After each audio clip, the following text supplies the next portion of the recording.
How to solve Instagram try again later problem.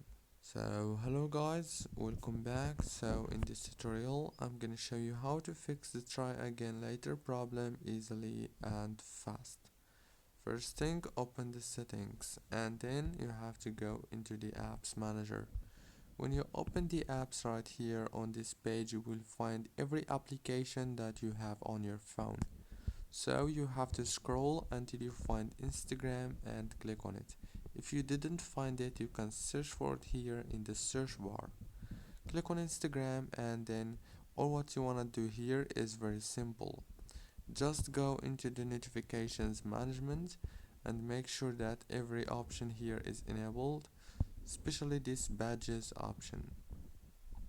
Go back and click on the storage here, click on clear data and clear cache, and then click on the power usage details and turn off the power consumption alert. Now restart your phone and reopen Instagram. Don't forget to like, subscribe.